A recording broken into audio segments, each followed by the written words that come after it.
Então sejam bem-vindos a mais um vídeo. A gente retoma agora essa primeira semana de setembro. Na verdade hoje ainda é agosto, né? Mas começa agora a primeira semana de setembro. Espero que vocês tenham aproveitado aí, quem é meu aluno, tal, o vídeo voltado para o pessoal do primeiro ano.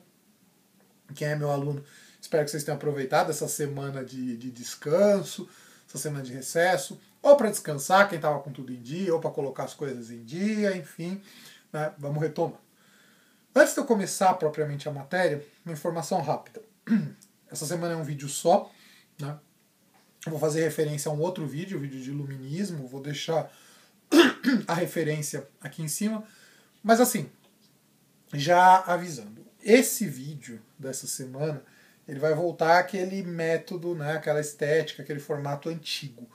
Por quê? Eu estou com alguns problemas técnicos, não vou aprofundar muito para a gente não perder muito tempo, mas eu estou com alguns problemas técnicos aí, então não vou conseguir passar slide. Eu tinha até preparado uns slides e tal, passei toda a semana passada aí tentando acertar, porque na verdade o vídeo foi gravado na semana passada.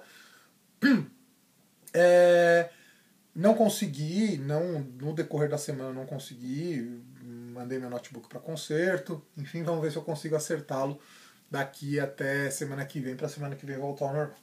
Então, a minha ideia em princípio era fazer 2 vídeos, né?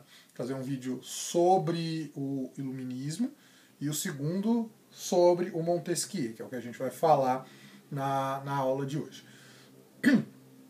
Eu já tenho um vídeo de iluminismo aqui, como eu disse, fiz a referência lá. Eu vou, de qualquer forma, agora nesse começo do vídeo, retomar algumas ideias bases do iluminismo, falar algumas coisas que talvez eu não tenha falado naquele vídeo, para deixar mais claro, e depois a gente fala do pensamento do Montesquieu. Né? Então vamos lá. E aí os slides que eu preparei eu deixo depois lá no Google Classroom para vocês poderem acompanhar e tal. Fica aí de apoio a vocês. Então vamos lá, gente. O iluminismo. O que é o iluminismo? O iluminismo é um movimento intelectual e político, vai ter uma forte característica política, que vai se desenvolver na Europa durante os séculos XVII e século XVIII. Então, de 1600 e alguma coisa até praticamente 1800, os pensadores dessa época são chamados pensadores iluministas. Como eu disse, é um movimento europeu. Basicamente, a essência desse pensamento está na França, né? O maior número de pensadores iluministas são franceses. Hoje mesmo a gente vai falar do Montesquieu, que é um pensador francês. A gente tem outros, tal. Tem vídeo aqui do Rousseau, posso também deixar referência, que também é outro iluminista. Enfim, a gente tem vários pensadores dessa época que são franceses, mas assim, deixar claro que o iluminismo não é só francês, é um movimento europeu e que vai, de alguma forma, influenciar o mundo como um todo, principalmente o mundo ocidental. Então, é um movimento que começa na Europa, né, e vai, de alguma forma, se estender aqui para a América. Para o continente americano também vai sofrer fortes influências do pensamento iluminista. O que é basicamente o iluminismo? O iluminismo é um herdeiro do humanismo, do renascimento. Então vamos lá, resgatando um pouco história, que assim, não é coisa que vocês estão vendo agora, com certeza, mas é coisa que vocês devem ter visto no ensino fundamental, não sei se lembram, por isso é importante fazer um resgate.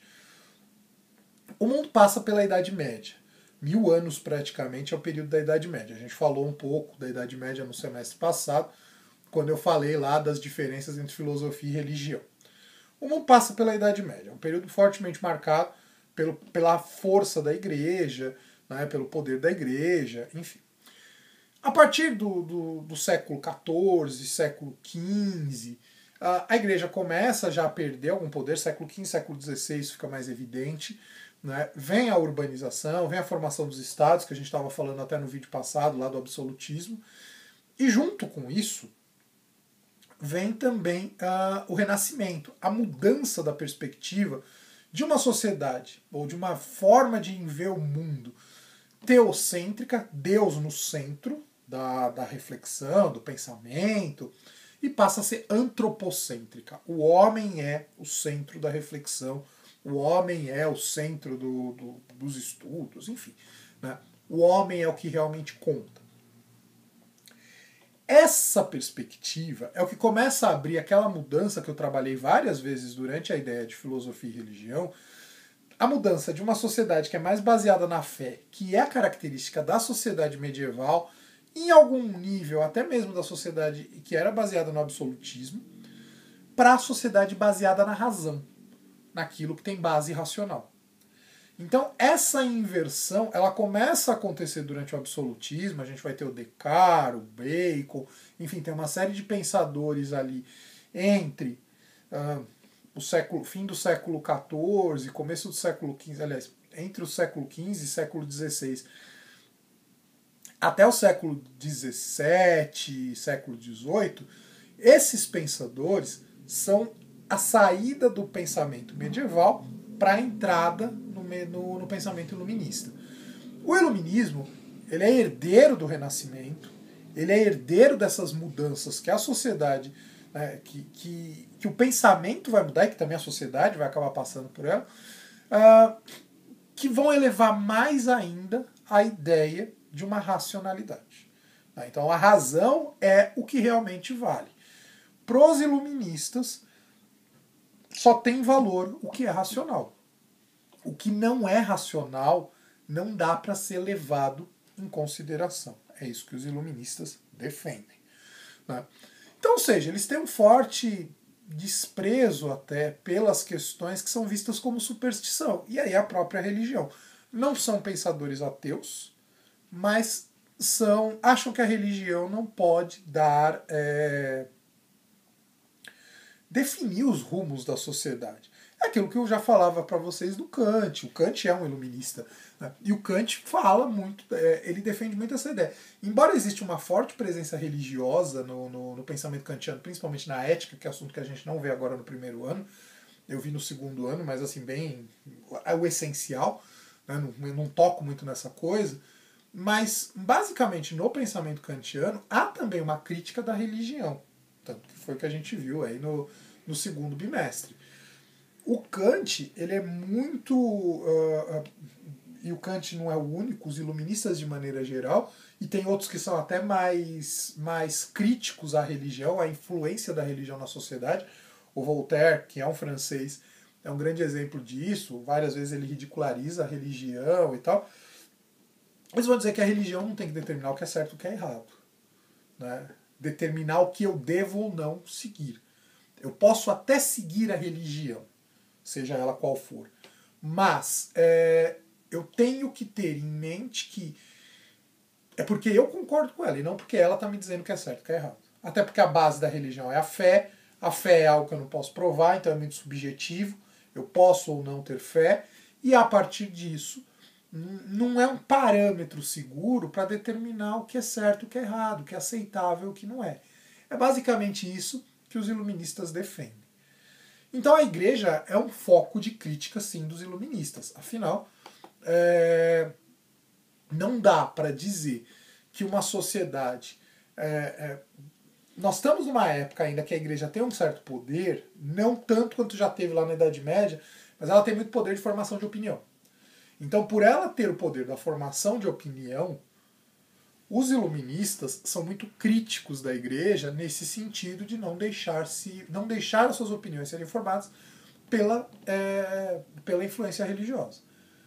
Porque a religião tem esse parâmetro que não é a fé e tal. Então eles têm uma forte crítica à igreja. Né? A instituição igreja dizendo que é certo e que é errado. Não propriamente a religião, não propriamente ao fato das pessoas terem fé, mas a fé determinando o que é certo e o que é errado. Segundo ponto. Os iluministas são grandes defensores da liberdade, porque para eles a razão ilumina a nossa liberdade. A razão, iluminismo, é exatamente por isso. O iluminismo, a razão traz luzes à humanidade. A Idade Média é vista como Idade das Trevas, exatamente porque não era um período em que se valorizava a razão. Os iluministas também defendem a liberdade. E aí eles vão bater com a defesa da liberdade no absolutismo. Porque no absolutismo o indivíduo é um súdito do rei. Aquilo que a gente via lá nos vídeos da semana retrasada. o indivíduo é um súdito do rei. Sendo um súdito do rei, ele é obrigado a obedecer ou ele vai pagar com as consequências, e como a gente já viu, pode até ser com a própria vida. Ele pode ter que morrer, ele pode ser condenado à morte, pode ter que morrer, pode ser condenado à morte porque desobedece às regras do rei, porque quer se revoltar contra ele. Para os iluministas, então, o absolutismo, a sociedade que tem o rei, né, como total poder absoluto, ela não garante direitos aos indivíduos. Lembram lá? Eu falei no vídeo da semana retrasada, quando eu estava falando de Thomas Hobbes, que Hobbes é um dos primeiros pensadores que traz a ideia de direitos. Direitos naturais. Nós já nascemos com alguns direitos, de acordo com o pensamento do Hobbes. No caso do Hobbes, ele vê um direito único, que é o direito à segurança, o direito à vida. Essa ideia vai se aprofundar no decorrer do desenvolvimento do iluminismo, né, das práticas, das formas de poder que serão teorizadas pelos iluministas. Então, para eles, o poder não pode ser concentrado na mão de uma pessoa só. Até porque aqui reflete a crítica que eles têm à questão da religião. Porque qual que era a base do poder absoluto? É que o poder vem de Deus. Se o poder vem de Deus, de acordo com o absolutismo, tem alguma coisa aí que não está dando certo, tem alguma coisa que não está casando dentro da visão dos iluministas. Então eles passam a defender que o poder vem do povo. Né? Eles vão resgatar a ideia de democracia, que era a ideia que existia lá na Grécia Antiga, que a gente viu lá nos primeiros vídeos desse bimestre. E aqui entra uma coisa que é importante a gente começar a entender. Lembram lá no vídeo passado, nos 2 vídeos da semana retrasada, que eu falei claramente, não esqueçam essa informação vai ficar muito presente daqui para frente. A gente tem um grupo que ascende socialmente já no fim da Idade Média e que ela vai continuar a sua ascensão, esse grupo vai continuar a sua ascensão no decorrer da história, que é a burguesia. A sociedade, né, durante o fim da Idade Média, começo da Idade Moderna, durante a Idade Moderna, até de alguma forma o começo da Idade Contemporânea, então a gente está falando aí de um período de praticamente 300 anos, a sociedade ela vai ser dividida, assim, de uma forma bem geral, em praticamente 4 grandes setores. Você tem o rei, né, a figura máxima do rei, a nobreza, a aristocracia, que são aqueles que de alguma forma estão muito ligados ao rei e têm seu poder ali, como a gente via até no vídeo passado, ligados ao poder do rei. A burguesia, que é um grupo que tem dinheiro, mas não tem poder. Eu quero que vocês sempre fiquem com essa informação. A burguesia, que é um grupo que tem dinheiro, mas não tem poder. E aí você tem o povo, né? A classe pobre, que é o grupo que não tem nem dinheiro nem poder. A burguesia, o que ela quer fazer? O que ela vai começar a fazer durante esse período? Né? Principalmente ali a partir do século XVII em diante. Ela vai começar a defender a necessidade de uma mudança política. Não dá para o poder ficar na mão do rei somente, porque se o poder fica na mão do rei, na prática, a burguesia não tem como ascender. Porque é aquela ideia lá do sangue azul, né? A nobreza, enfim, a aristocracia, aquele grupo que tem o sangue azul, porque vem de famílias que são ricas lá desde o mundo antigo. E a burguesia é um grupo que enriqueceu no decorrer da história. Não é um grupo que tenha uma origem rica, né, lá no começo das suas famílias. É um grupo que enriqueceu no decorrer da história. E por ter enriquecido, é um grupo visto como um segundo escalão. Lógico, vejam aqui, eu falei, né, 4 grupos de uma maneira bem geral. Lógico que você tem as classes médias, tal, não sei o quê. Mas assim, só pra gente entender. A burguesia ela é quase uma classe média, mas é uma classe média alta, uma classe média com bastante dinheiro. Em alguns casos, você tem burguês que tem mais dinheiro que os próprios nobres, mas não tem poder político. E aí o que a burguesia quer? A burguesia quer poder político. A burguesia quer poder ela governar e ela poder definir os rumos da nação, ou das nações. E aí os iluministas, que são fortemente ligados à burguesia, ou são muitas vezes membros da própria burguesia, são poucos os iluministas que têm origem popular, uma origem mais pobre, né? O Rousseau, por exemplo, é um caso, tal, enfim. Ou a burguesia, ela vai defender a ideia de que o poder não pode estar na mão de uma pessoa só. O poder ele tem que ser dividido para garantir os direitos dos indivíduos, para garantir os direitos da população. Né? E aí entra uma coisa. Né? Eles vão falar muito, a burguesia vai falar muito em liberdade, igualdade, fraternidade, que é o lema lá da Revolução Francesa. Mas a igualdade que a burguesia defende, ou a igualdade que os iluministas defendem, é igualdade perante a lei. Não é propriamente igualdade material. Óbvio, a burguesia sendo uma classe rica e uma classe que quer poder, não é necessariamente uma classe que vai querer que se dividam os bens da classe rica junto às classes mais pobres para ter uma igualdade, uma diminuição da desigualdade. Não é isso. Isso a gente vai ver que depois, mais para frente, vão surgir pensadores que defendem ideias desse tipo. Mas a burguesia e os iluministas não. Eles defendem a necessidade de você tirar o poder da mão do rei e dividir esse poder entre a população. E aí criar mecanismos para que os direitos da população sejam garantidos. Em outras palavras, é isso. É você tirar um Estado que é você construir de um Estado absoluto, de um Estado de poder central, em que ninguém tem direito, que todo mundo tem a sua liberdade limitada, para um Estado em que o poder está na mão de uma pessoa só, para um Estado em que o poder está dividido pela população. E aí você tem que ter mecanismos para garantir os direitos da população. A gente vai ver que isso tudo não é o suficiente para resolver os problemas da desigualdade, mas tem seus pontos interessantes. Né? Tem seus pontos interessantes, que praticamente é o que a gente tem até hoje. O pensamento criado pelos iluministas em relação à política é o que a gente tem até hoje. Né? É o que a gente tem. E a gente vai falar do Montesquieu, passou a falar agora do Montesquieu. A gente vai ter a divisão da teoria dos três poderes no pensamento do Montesquieu. É basicamente a organização do poder nos países, pelo menos os países ocidentais, até hoje. Mas antes de eu falar do Montesquieu, só falar uma coisa. A burguesia, motivada por essas ideias, motivadas por esse movimento, motivada por esse movimento como um todo, ela vai promover algumas revoluções entre século XVII e século XVIII. No vídeo passado lá do Thomas Hobbes, do absolutismo, eu citei a Revolução Gloriosa, que foi a revolução que aconteceu na Inglaterra. É a primeira grande revolução burguesa, que é uma revolução que assim, ela não estabelece uma república. Ela mantém a monarquia, mas é uma monarquia constitucional. É aquela ideia do rei reina, mas não governa. Até hoje a Inglaterra é assim. Você tem a rainha, mas não é a rainha realmente que manda na Inglaterra. Quem realmente manda na Inglaterra é o parlamento. A figura máxima, o chefe de governo, é o primeiro-ministro. No caso, Boris Johnson. A rainha ela é uma figura meio decorativa. Ela é chefe de Estado, representa o país em grandes eventos e coisa do tipo, mas ela não é realmente quem define os rumos da nação.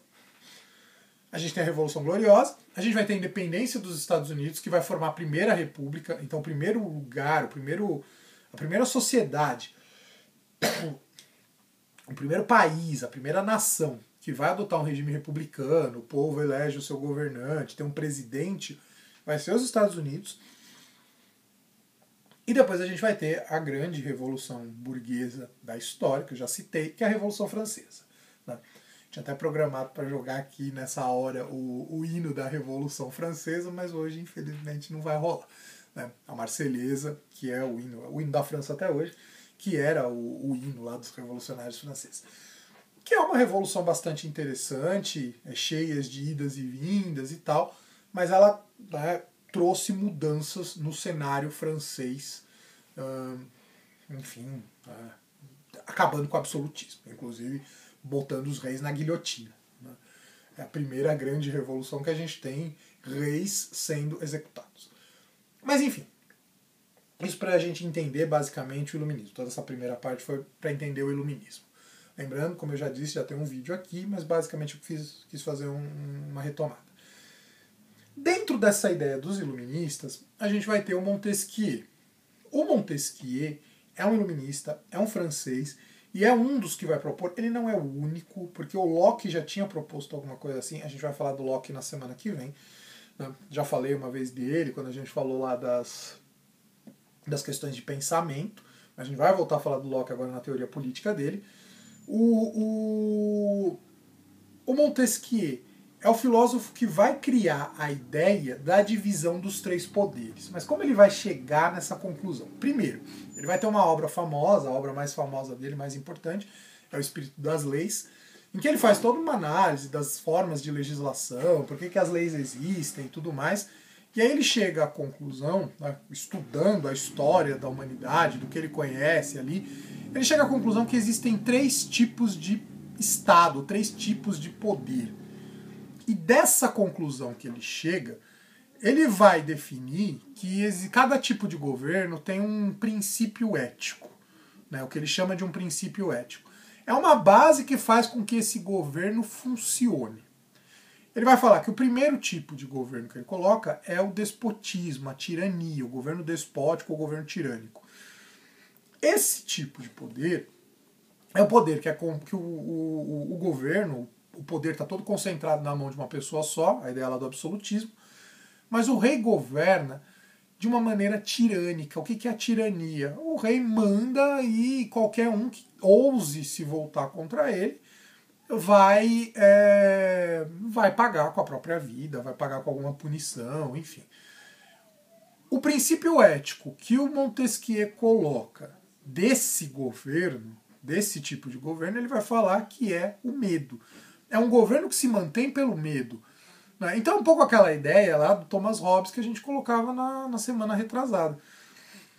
O governo absoluto, o governo despótico, que seria uma demonstração aí do governo absoluto, é o governo que se mantém através do medo. Impõe a sua vontade sobre a população para fazer a população obedecer aquilo que ele manda e deixa de mandar, enfim.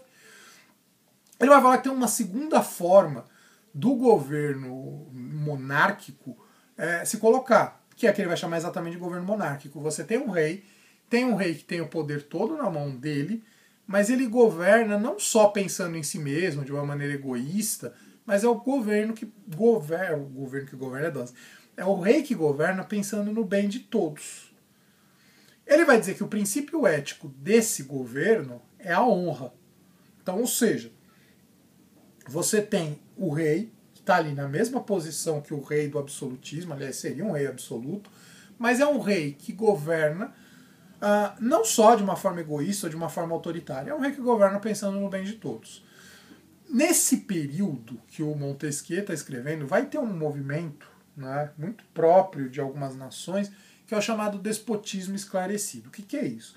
Então são alguns reis ou alguns governantes que vão se destacar por ter uma postura menos tirânica, menos autoritária e mais aberta a ouvir a opinião da população, mais aberta a ouvir o que o povo tem a falar, enfim, até as críticas, dar mais direitos à população. Talvez o Montesquieu, quando está colocando essa ideia da monarquia baseada na honra e tudo mais, ele está colocando, pensando exatamente nesse movimento.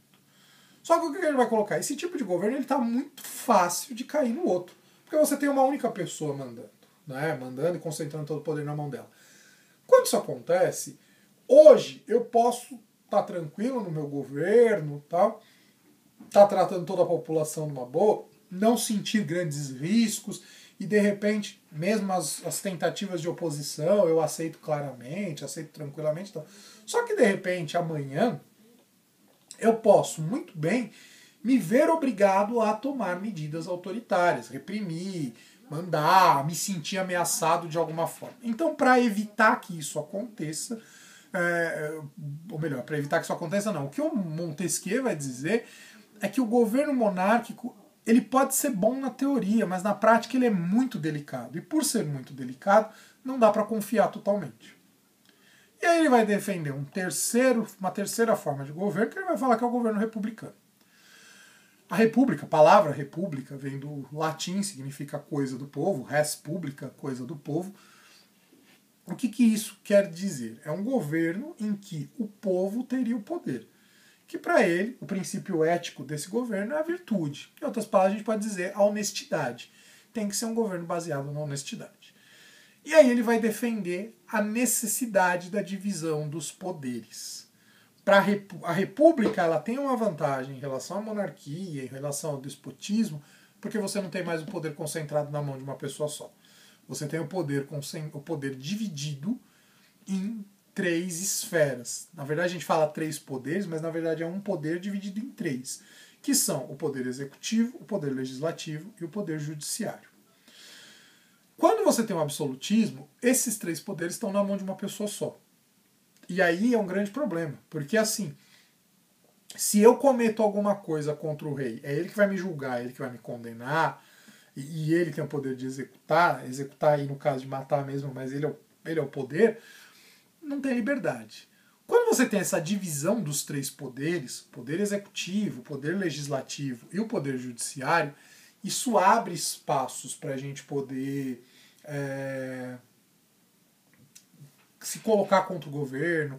Não se colocar contra o governo só porque a gente é contra o governo, mas porque de repente vê que tem medidas que o governo pode estar tomando que a gente não nos agrada, que não atende às necessidades da população, não atende o bem comum, que foi um conceito que eu trabalhei bastante com vocês lá no começo desse mês.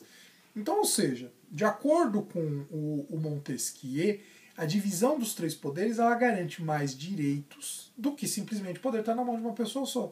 Porque quem vai criar a lei é um, quem vai colocar a lei em funcionamento é outro, e quem vai julgar a população de acordo com a lei é outro. Poder legislativo é o poder que cria as leis. No Brasil, quem exerce poder legislativo? Deputados, vereadores, senadores. Senadores e deputados federais para o país todo, deputados estaduais para o estado, vereadores para o município. Poder executivo é o poder que sanciona ou veta as leis. É o poder que tem a possibilidade de fazer uma lei valer ou não. Quem exerce poder executivo no Brasil? Na esfera nacional, o presidente. Na esfera estadual, o governador. Na esfera municipal, na cidade, o prefeito. Então, basicamente, a função desses cargos é aprovar ou reprovar, né, negar uma lei. Que muitas vezes, inclusive, isso pode ser, de alguma forma lá, abolido, né, derrubado nas casas legislativas. Né? No caso do Brasil, o Senado e a Câmara. Mas, enfim, não vou entrar muito em detalhes nisso agora, porque o vídeo eu sei que já está ficando longo. E o terceiro poder é o poder judiciário. É o poder que julga a população de acordo com as leis. No caso, é o poder dos juízes. Quem nos julga, se eu cometo alguma coisa contra a lei, ou se eu sou acusado de ter cometido alguma coisa contra a lei, quem vai me julgar para dizer se eu realmente fui contra a lei ou não é o Poder Judiciário, os juízes. E aí tem as instâncias, lá, primeira instância, segunda instância, terceira instância, que é o que eu vou apelar. Fui condenado numa instância, aquela instância, de repente eu considero que aquilo é injusto, né, eu vou apelar. E assim a gente vai até tentar se livrar da acusação ou não. Né? E aí vai depender muito de tudo como a coisa vai se dar. Mas basicamente é assim que funciona. Como eu disse, essa ideia do Montesquieu, que foi pensada lá no século XVIII, ela é colocada em prática na maioria dos países ocidentais. Na Europa como um todo é assim, na América praticamente toda é assim.